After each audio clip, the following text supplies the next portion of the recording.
릭 워렌 목사님이 쓴 목적이 이끄는 삶 9일째 하나님을 미소 짓게 하는 것이라는 부분에 있는 글을 보면요, 하나님을 미소 짓게 하는 것이 신앙인의 삶의 목표가 되어야 된다, 그렇게 주장하고 있습니다.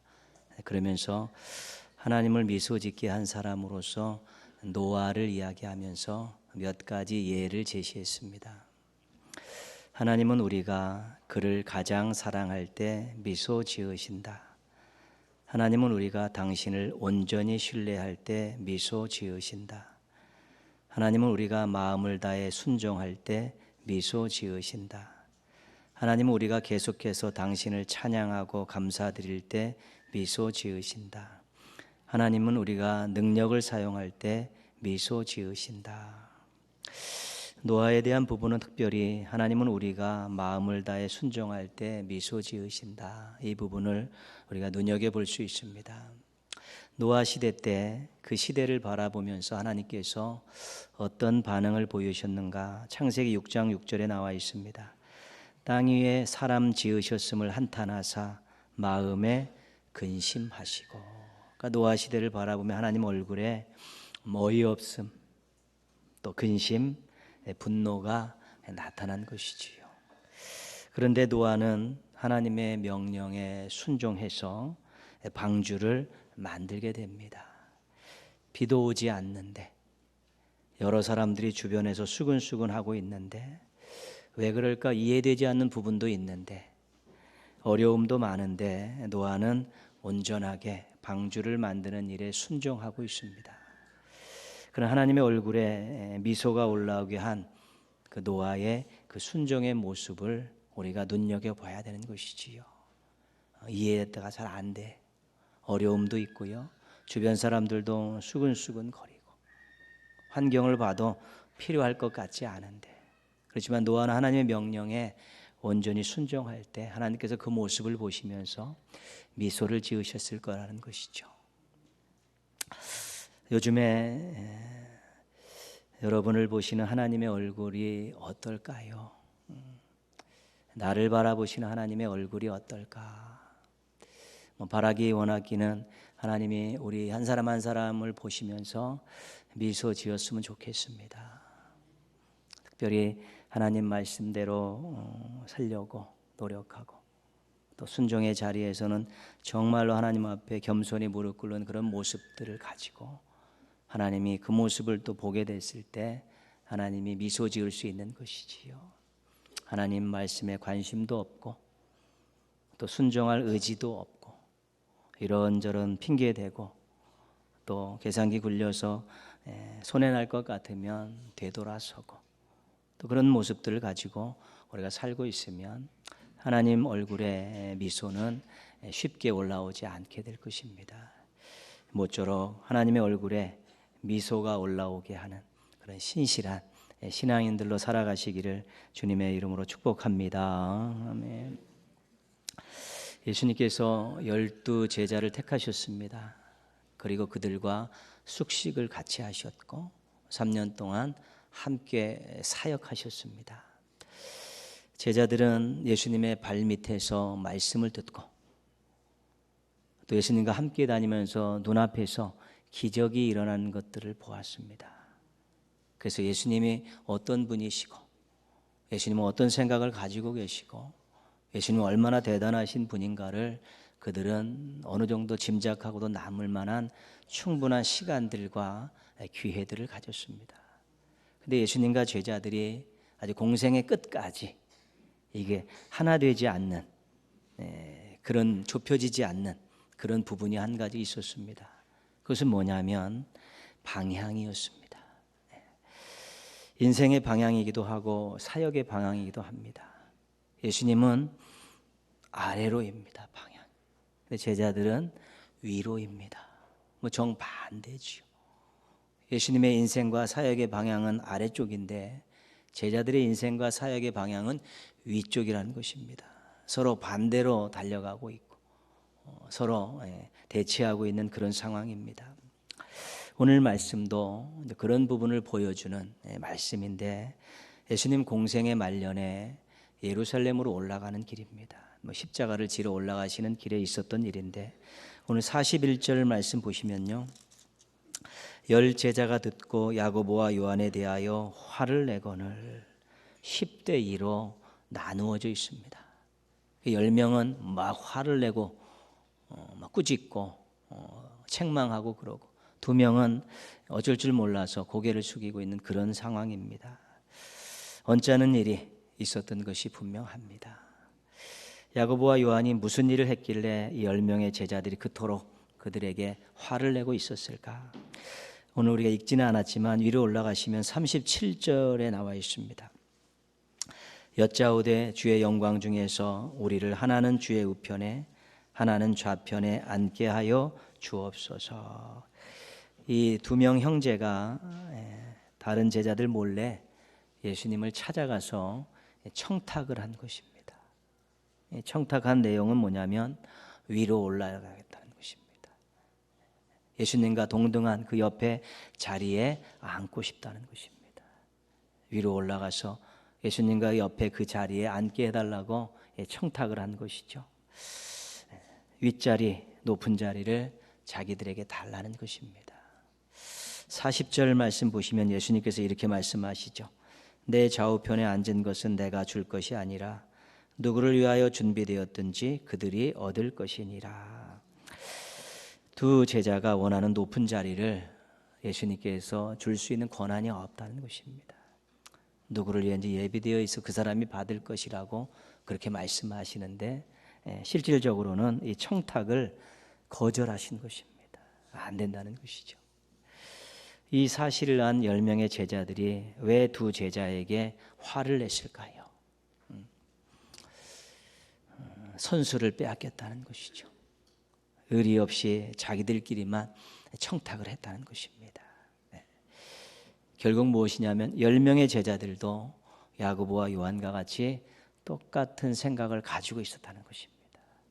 위로 올라가서 높은 자리에 앉고 싶다는 것을 다 똑같이 갖고 있었는데 2명이 선수를 친 것입니다. 그때 너희들 어쩌지 그럴 수 있냐고 화를 내는 것은 결국은 12명 모두가 다 위로 방향을 잡고 있었고 높은 자리를 탐내고 있었다는 것입니다. 12명의 이 다투는 모습을 보신 예수님의 마음은 어떠셨을까? 그 얼굴은 어떠셨을까? 미소는 안 지으셨을 것입니다. 안타까운 얼굴이셨는지 또 근심된 얼굴이셨는지는 모르지만 어쨌든 한마디는 해야겠다라고 생각하시고 제자들을 불러 모으셨습니다. 그리고 나서 제자들을 불러서 42절 말씀 예수께서 불러다가 이르시되 같이 읽겠습니다.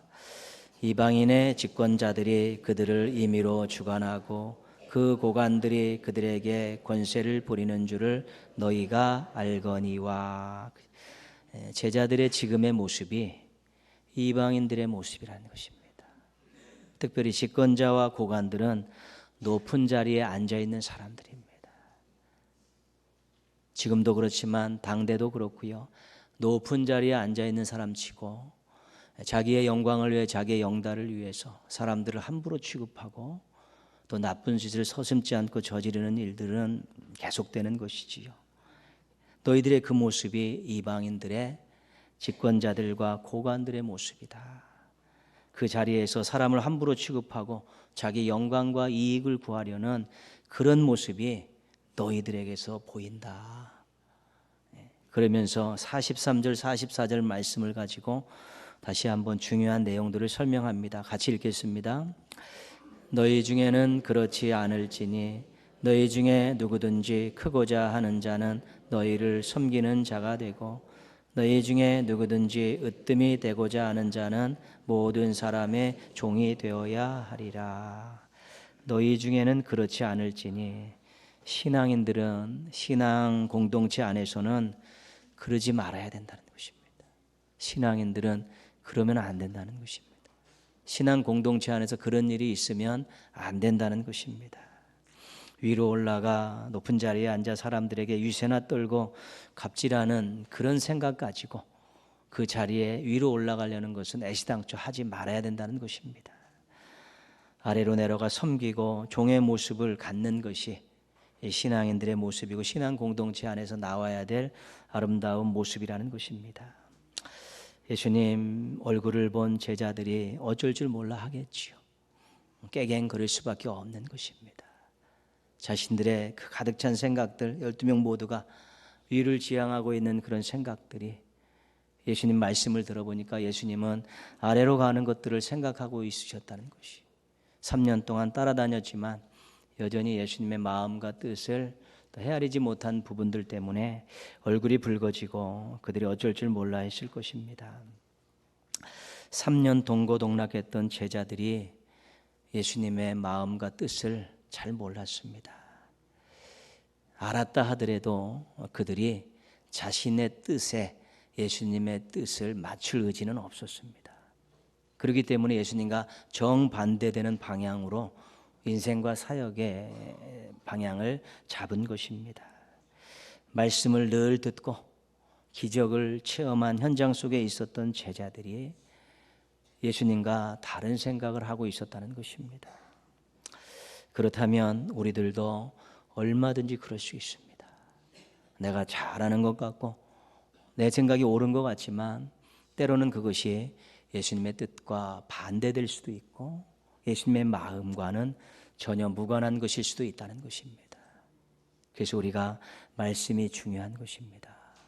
말씀을 쭉 읽으면서 우리가 그 속에서 정말 귀한 것들을 뽑아내야 되는 것이죠.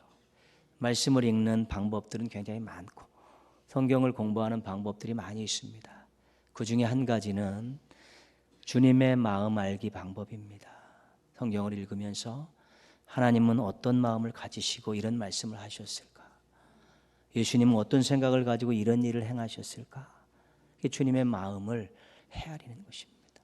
그러면 그 말씀이, 그 행동이 정말 어떤 의지를 가지고 어떤 마음을 가지고 했는가를 정확히 알게 되고 예수님이 어떤 것들을 신앙인들에게 요구하고 있다는 것을 분명히 알게 되는 것입니다. 그래서 우리가 정말 주님의 뜻이 무엇인가, 주님의 생각이 어떤 것이고 주님의 마음이 무엇인가를 먼저 알아야 되는 것입니다. 그리고 나서 자기하고 비교해 보는 것이지요. 그래서 많은 부분들에서 차이가 나고 또 다른 것이 있으면 자신의 뜻을 주님의 뜻에 맞춰야 되는 것입니다. 그게 신앙입니다. 내 생각에, 내 뜻에, 내 소원에 하나님의 모든 것들이 맞춰져야 된다고 생각하는 것은 신앙을 가장한 욕심입니다. 그것은.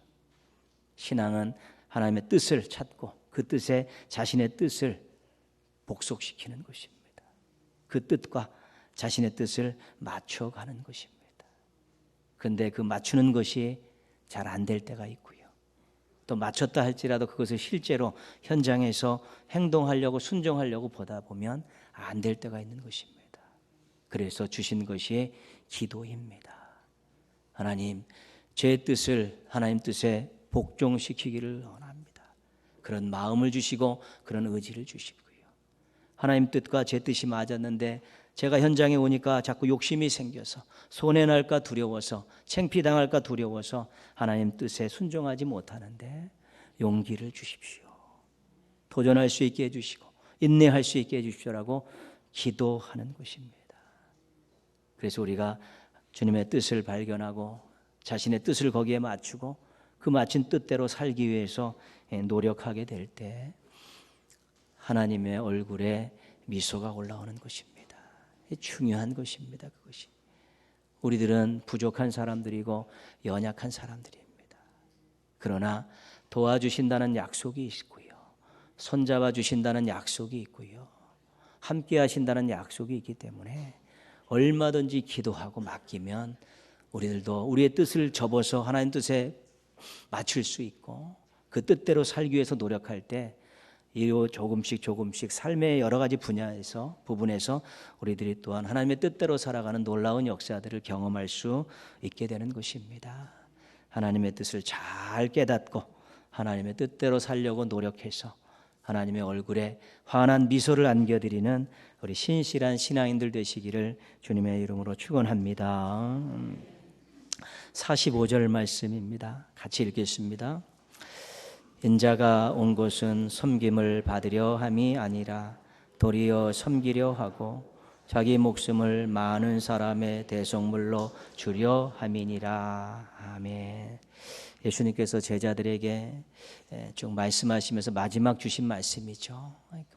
이 마지막 말씀이 아주 귀한 말씀이고 예수님의 모든 것들을 다 볼 수 있는 그런 요절 같은 말씀이죠. 예수님께서 이 땅에 오신 것은 섬김을 받으러 오신 것이 아니라는 것입니다. 오히려 섬기려 오셨다는 것이죠. 제자들의 생각과는 전혀 다른 것, 반대되는 것을 지금 선포하고 계신 것입니다. 너희들 위로 올라가서 좋은 자리에 앉아서 무언가 누리고 무언가 행세하려고 지금 자리다툼하고 있는데 나는 너희들이 스승이라고 부르는 나는 너희들이 주님이라고 부르는 나는 섬기려 왔다. 낮은 곳에 방향 잡아서 왔고 나는 이 자리에서 섬기려 왔다. 그렇게 제자들에게 강력하게 말씀하고 계신 것이지요. 예수님께서 하늘 보좌를 버리시고 이 땅에 인간의 몸을 입고 마국간 구유에 내려오신 것, 섬기려고 오셨던 것입니다. 예수님께서 평안한 삶을 버리고 고통의 십자가 위로 올라가신 것, 그거 섬기기 위해서 그러시다는 것입니다. 예수님의 인생의 처음과 끝, 공생애의 처음과 끝, 하늘 보좌를 버리시고 이 땅에 인간의 몸을 입고 마국간에 내려오신 것, 또 십자가의 생명 들이시라고 그 십자가에 올라간 것, 그 모든 것이 예수님의 공생애의 처음과 끝은 섬김이라는 것입니다. 물론 그 가운데 있던 모든 삶의 모습들도 섬김의 모습이 분명한 것 아니겠습니까? 제자들에게 그런 말씀, 나는 섬김을 받으려 아니라고 섬기려 왔는데 나를 따라다니는 너희들은 오히려 섬김을 받으려고 아둥바둥 거리고 섬김을 받으려고 서로 그렇게 싸우고 있느냐. 아주 제자들의 마음에 아주 그냥 비수 같은 말씀을 꽂아놓고 계신 것입니다. 시간이 지나서 마지막 주간, 예수님이 돌아가시기 마지막 주간 저녁에 예수님께서 허리에 수건을 두르시지 않습니까? 그리고 제자들의 발을 씻기시지요. 베드로가 거부하기도 했지만 결국 모든 제자들의 발을 다 씻으셨습니다. 내가 스승이 되어서 선생이 되어서 너희들의 발을 씻긴 이유가 아니냐. 그 이유를 너희들 알겠느냐. 내가 본을 보이기 위해서 그랬다. 이 섬김의 본을 내가 마지막 죽기 하루 전에 너희들에게 본을 보이기 위해서 그랬다는 것입니다. 예수님 마지막 사역, 제자들에게 보여줬던 마지막 모습은 섬김의 모습입니다. 돌아가시기 전에 그들에게 여러 말씀으로 위로하시고 격려하셨지만 이 세족식을 통해서 그들에게 내가 선생이 돼 스승이 돼서 너희들을 이렇게 섬겼는데 너희들 본 보라고 앞으로 본을 삼으라고 이렇게 내가 발을 씻긴 것이다. 그들의 마음속에 머릿속에 귓속에는 많은 말씀들이 남아있지만 그들의 눈 속의 잔상에는 그들의 이 촉각 속에는 자신들의 발을 씻기시는 예수님의 모습과 예수님의 손길이 새겨져 있는 것입니다. 그렇게 예수님께서 제자들의 발을 씻겨 섬김의 본을 보여주시고 십자가에서 죽으신 것입니다. 그만큼 중요하다는 것입니다. 예수님을 믿는 남겨둔 제자들이 앞으로 해야 될 삶의 귀한 모습이 섬김이고 예수님을 믿는 모든 사람들의 삶의 중요한 핵심이 섬김이라는 것을 그렇게 보여주신 것입니다.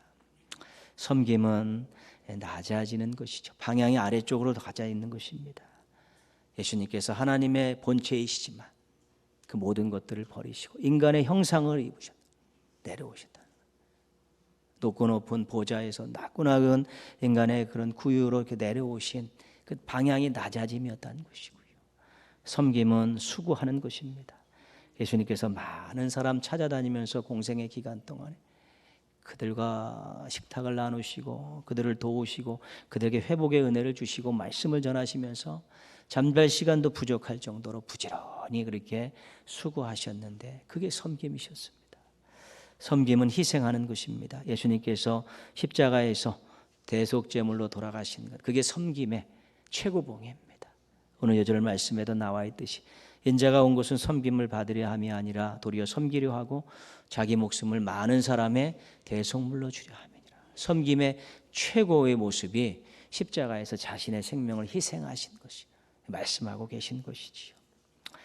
실은 섬김은 자리가 아닙니다. 섬김은 태도이고 삶의 모습입니다. 높은 자리에 올라갔다고 다 나쁜 짓 하는 것 아닙니다. 낮은 자리 내려갔다고 다 좋은 일 하는 것 아닙니다. 섬김은 방향이 자기 자신을 하나님 앞에서 하나씩 낮추고 사람들 앞에서 자신을 낮추며 수고하고 희생하는 것입니다. 높은 자리에서 갑질하는 사람도 있지만 높은 자리에서 섬기는 사람도 있습니다. 낮은 자리에서 섬기는 사람도 많지만 낮은 자리에서 못된 짓 하는 사람도 많이 있는 것이라. 우리들의 삶의 자리는 하나님께서 부여해 주신 자리고요. 거기서 내가 섬김의 태도를 갖느냐, 나의 인생의 방향을 어디로 잡느냐가 중요한 것입니다. 2차 대전 때 미국의 젊은이들이 전쟁에 참전해서 많이 죽였습니다. 그때 각 지방의 젊은이들에게 징집 영장이 발부되면 그 젊은이들이 그 대도시의 역으로 그들이 모여들었습니다.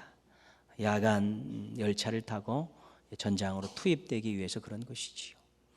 그래서 그때 그 젊은이들이 역으로 모일 때 그 많은 주민들이 모여서 그 따뜻한 차를 대접하면서 그들을 응원하고 격려하는 그런 일들을 했습니다.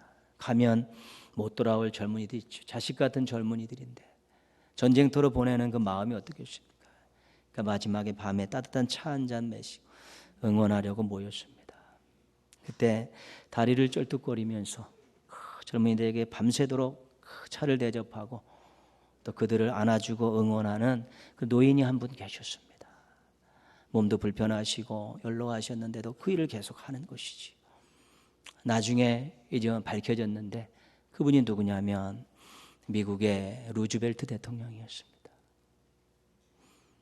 이분이 4번 대통령이 됐죠. 4선이죠. 미국 국민들의 머릿속에는 루즈벨트는 섬김, 이렇게 머리에 각인이 되어 있는 것입니다. 저 사람에게 나라를 맡기면 우리를 섬길 거라는 걸 알기 때문에 그런 마음들로 살아왔기 때문에 삶의 태도로 살아왔기 때문에 국민들이 그렇게 많은 기회를 준 것이지요. 노년에도 젊은이들을 섬기며 응원하는 그런 모습들을 잃어버리지 않고 있죠. 최고의 자리에 있었지만 세상에서 그런 섬김의 삶을 살았던 사람입니다. 또 지금도 삶의 우리들의 일상의 삶 가운데에서도 어렵게 살면서 힘들게 노력하며 땀 흘려서 생업을 유지하는 사람들 가운데서도 정말 어려운 사람들을 도우려고 섬기려고 얼마나 노력하는 사람들이 많은지 모릅니다. 자기 거 아깝게 생각하지 않고 잘라주고 시간을 들여 봉사하는 사람들도 얼마나 많은지 모릅니다. 이 사회가 지탱하는 것은 이 자리 저 자리에서 섬기는 사람들이 많이 있기 때문에 지탱하는 것이지요. 그 소망이 있기는 교회가 성도들이 섬기는 일을 멋있게 하면 세상은 더 따뜻하고 아름다워질 수 있다는 것입니다. 끊임없이 제자들과 같은 사람들이 이 세상에 많습니다. 어떻게든 올라가려고 발구설악도 올라가려고 불의한 방법을 통해서라도 높은 데 올라가서 거기서 누리고 사람들에게 무시당하지 않고 사람들에게 갑질하며 살 수 있다. 이런 생각을 가지고 살아가는 사람들이 많이 있으니까 시끄러운 것이고요. 있어서는 안 될 일들이 계속 일어나게 되는 것입니다. 예수님께서 하늘 보좌에서 섬기시려고 내려오시지 않았습니까? 들녘에서도 섬기시고 소외된 사람들의 가정을 방문해서 섬기시고요. 또 마지막에는 십자가에서 섬기셨습니다. 조이션 시인의 예수 믿기라는 시에 보면요, 예수를 믿는다는 것, 그 말에 내 삶을 싣는다는 것이다. 보이지도 들리지도 않는 그 음성, 그 빛을 향해 마음이 이끄는 대로 가야 하는 것이다. 예수를 믿는다는 건 벼랑 끝에서도 독수리 날개 하나 바라고 나를 내던지는 것이다. 그리하여 늘 불확실한 미래를 오늘 지금 살아야 하는 것이다. 그것은 늘 두렵고 진절이 나는 일이다. 그것은 참으로 불안하고 막막한 일이다. 맨 마지막에 조금 어두운 말을 하고 있지 않습니까? 두렵고 진절이 나는 일이고 불안하고 막막한 일이라는 거지. 뭐가요? 예수 믿는 것이요. 왜 그렇습니까? 늘 자기 희생을 요구하는 것입니다. 용서해라, 사랑해라, 섬겨라, 나눠라, 포기해라. 예수 믿는 그 자체가 실질적으로 하나님께서 우리들에게 요구하시는 게 자기 희생인 것이죠. 믿음이 없는 사람들에게는 두렵고 진절이 나는 일이라는 것입니다. 믿음이 없는 사람들에게는 불안하고 막막하다는 것이죠. 변화되는 것은 하나도 없고 보장된 것들은 없는데 끊임없이 자기 희생을 요구하는 것이 예수 믿는 것입니다. 그러나 믿음이 있는 사람들에게는 정말 하나님 함께 하시고 도와주시고 먼저 가셔서 모든 것들을 준비하고 계신 하나님에 대한 확신이 있기 때문에 아무것도 보이는 것 없고 오로지 약속 하나 살아있는데 그 약속을 믿는 사람들에게 있어 예수 믿는 것이 행복한 일이라는 것입니다. 의미 있고 값진 일이라는 것입니다. 그러나 믿음이 없는 사람들에게는 어려운 일입니다. 힘든 일이고 도망가고 싶기도 하고 진절이 나는 일일 수 있다는 것입니다. 여러분이 어느 공동체에 가입을 했는데 끊임없이 자기 희생을 요구하면 계속 남아있겠습니까? 어느 공동체에 갔는데 계속 수고하고 희생하라고 이야기하고 그렇게 계속 요구하면 그 공동체에 남아있겠습니까? 도망가지요. 그러나 우리가 하나님의 섬김을 받고 예수님의 섬김을 받고 믿음을 갖게 된 사람에게 있어서는 예수 믿는다는 것은 즐거운 일입니다. 복된 일입니다. 하나님이 어떤 일을 하시는 것을 어떤 것을 계획하시는 일을 알고 있기 때문에 그런 것입니다. 예수님의 말씀에 순종하는 것, 예수님을 닮아가는 것이 어려운 것입니다. 그분은 낮아지셨고 또 수고하셨고 희생하셨기 때문에 그렇습니다. 어려운 것입니다. 그래도 우리가 의지를 가지고 그분의 그러한 섬김 때문에 구원받고 새로운 인생, 멋진 인생 살게 되었다는 거 기억하면서 조금이라도 섬기며 살겠습니다라는 마음을 가지고 기도하며 노력하다 보면 우리 하나님의 돕는 은혜 때문에 우리가 순종하는 또 섬기는 아름다운 모습들이 보이는 성숙함을 경험할 수 있게 될 것입니다. 그때 하나님께서 얼굴에 미소가 올라오고 우리들의 얼굴에도 기쁨이 넘쳐나게 되는 것입니다. 그것은 맛봐야 되는 것이고 맛볼 때만이 간증할 수 있는 것입니다. 대강절 기간입니다. 예수님 다시 한번 깊게 묵상하십시오. 그리고 자기 자신 돌아보십시오.